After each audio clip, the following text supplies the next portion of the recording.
देखता हूँ।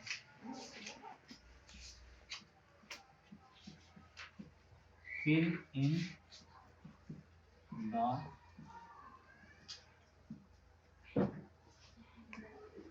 blanks.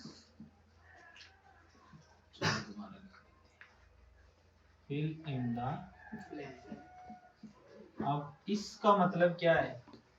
कोई बताएगा? बेटा आप बताओ, आप बताओ। फिल इन द ब्लैंक्स का मतलब क्या होता है? सीखने लगे हैं इंग्लिश टूर को, किसी भी लेवल की हो, टेंस तो इन्वॉल्व हो जाएंगे बाद में, हमने शुरू किए हुए हैं, लेकिन ये बिल्कुल एक बिल्कुल बेसिक से ना आपको ये चीजें जो आती है ना, उनसे हम सीख के चलेंगे तो फिर हमारे लिए आसानी हो जाएगी। यानी जो चीजें आपको आती है ना, हम वहां से लेके चलेंगे तो फिर उसके रेफरेंस के साथ दूसरी चीजें सीखेंगे, आपके लिए आसानी हो जाएगी।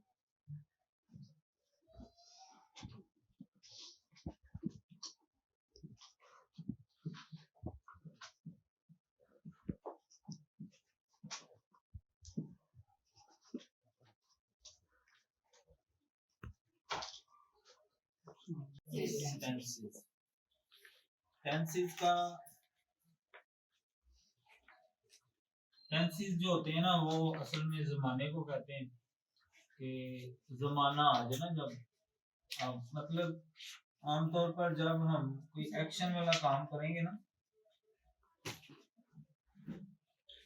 जब मतलब कोई वर्ब आ जाएगा तब टेंसेस फिर हम शुरू करते हैं जमाने। ठीक है, टेंसेस से मुराद जमाना। आमतौर पर 3 जमाने होते हैं। एक जैसे हम पढ़ रहे हैं इस टाइम, एक जो आप बड़े हो गए ना, आपका बचपन पीछे, कल का दिन भी सुबह से लेके अभी तक, और एक जो आपका आने वाला है, जैसे एक वक्त आएगा आप जवान हो जाएंगे, फिर आपको अकल आ जाएगी, फिर आप कहेंगे यार तुम पढ़ लेते हैं। ठीक है, तो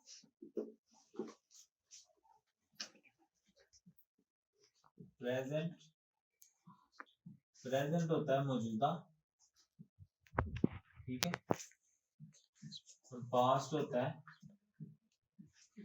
गुजरा हुआ,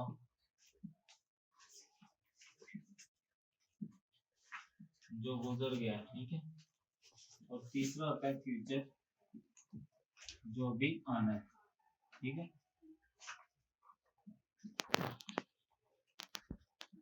अगर अल्लाह ने लिखा हुआ है तो, अगर मौत लिखी हुई है तो खत्म। तो टेंसेस के लिए अगर हम देखें जमाने, तो हमारे पास 3 जमाने होते हैं। एक होता है प्रेजेंट, एक होता है पास्ट, और एक होता है फ्यूचर। ठीक है, अब हमें प्रेजेंट का पता कैसे चलता है, पास्ट का पता कैसे चलता है, फ्यूचर का पता। देखो पहले मोटी मोटी चीजें जो है ना, वो अगर आप दिमाग में उठा लेना, फिर बंदा तुक्का जरा पास पास लग जाता है। ठीक है, अब मतलब प्रेजेंट जो है, आमतौर पर प्रेजेंट वाले जो फिक्रे होते हैं ना, वो एंड होते हैं है से और हूं से। ज्यादातर जो प्रेजेंट वाले फिक्रे होंगे वो इन्हीं से एंड होंगे, यानी कम से कम आप इतना तो सही बताएंगे ना कि ये प्रेजेंट का फिक्र है। अगर फिक्रे के लास्ट में क्या हो, है कम से कम आप ये तो बता सकते हैं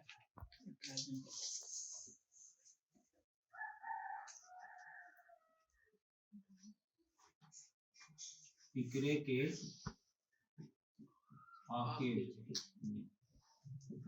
आखिर में क्या होगा, है या हो। अगर है हो वो हो, फिर ये क्या होता है, प्रेजेंट। ठीक है, कम से कम इतना तो बता सकते हैं ना, आगे नहीं पता।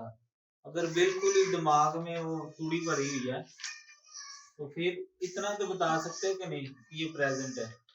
कम से कम ये तो मोटी सी चीज है ना, है और है पास्ट। पास्ट के लिए मोटी सी पहचान है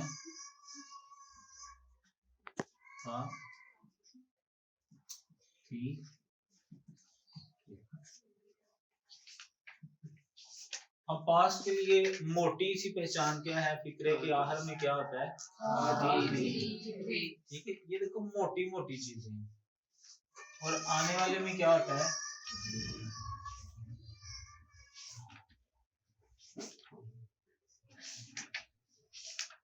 उर्दू फिकरात के आहर में गा, गी और गे, यानी फिक्रे के आहर में क्या होगा, गा गी गे। प्रेजेंट की पहचान क्या होती है, फिक्रे के आहर में क्या होता है, उर्दू के पास वाला होगा तो और फ्यूचर के आहर में ठीक है, आ रही समझ। अब मैं कुछ फिक्रे लिखता हूँ आपको समझा।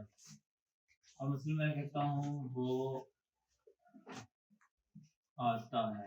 अब देखो इनमें हम जब टेंस में आ जाएंगे ना, पीछे हमने जितनी भी प्रैक्टिस की है वो सिंपल सेंटेंस से कोई काम नहीं होता।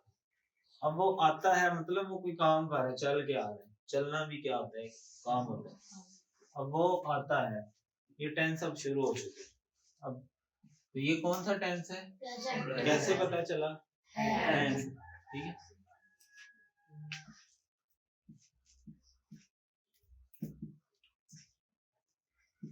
अब आता वर्ब है, टेंस शुरू हो चुके हैं। अब टेंस शुरू हो गया, काम है, और था किसकी पहचान है, ठीक है से हमें पता चलेगा कम से कम ये प्रेजेंट है, था से पता चलेगा ये पास्ट है, और अगर मैं कहूँगा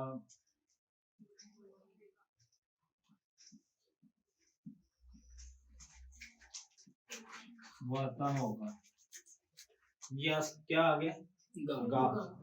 तो गा किसकी पहचान है, अच्छा आपको नई टेंस आते ना आए कोई मसला नहीं, कम से कम इतना तो बता सकते हो कि ये प्रेजेंट है, ये पास्ट है, ये इतना तो नहीं गलत होने लगा।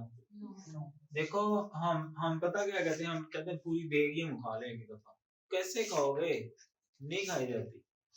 लेकिन अगर हम कहें हम एक एक चम्मच खा लें, पूरी देग भी खा सकते हो, स्टोर कर लो ना।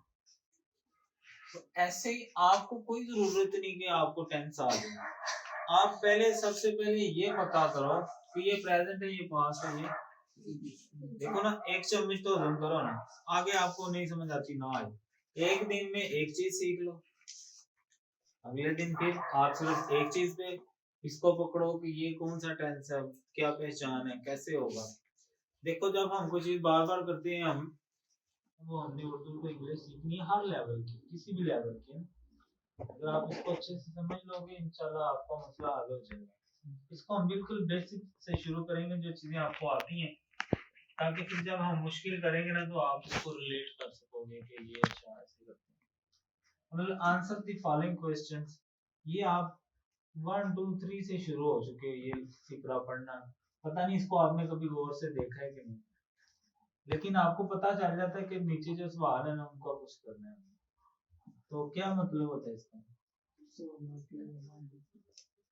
यानी ये हमने पहली क्लास से शुरू हो जाते हैं ना, तो लेकिन कभी आपने इनको गौर से देखा है कि असल में हम तर्जुमा याद करते हो ना आप लोग उर्दू टू इंग्लिश, इंग्लिश का जो होता है, कभी इसको भी याद किया आपने, अगर आप इसी को गौर से देख लेते ना कि इसका मतलब है सवालात के जवाबात, और इसको बना लेते, फिर तर्जुमे में भी आपके लिए इतना मुश्किल नहीं होना था। आंसर का मतलब होता है जवाब, आंसर का मतलब होता है जवाब, फॉलोइंग का मतलब होता है दिए गए, और क्वेश्चंस का मतलब सवाल। अब देखो अगर आपको मीनिंग आते हैं, पहली तो यह है कि आपकी वोकैबुलरी अच्छी होनी चाहिए, दूसरा इसको आपने खुद तरतीब देना होता है, इसका मतलब क्या है सीखने का। अब देखो मैंने तो नहीं कहा कि इसको तरतीब लगाओ, इसने खुद ही तरतीब बना ली ना, दिए गए सवालात के जवाब दें। अब ये देखो तरतीब, अब ये आपने ऐसे लफ्ज लिख लेने और उनकी तरतीब अपने दिमाग के लिहाज से आपने फिक्रा बना लेना, ठीक है। अब मैं कहता हूँ तुम क्या करते हो,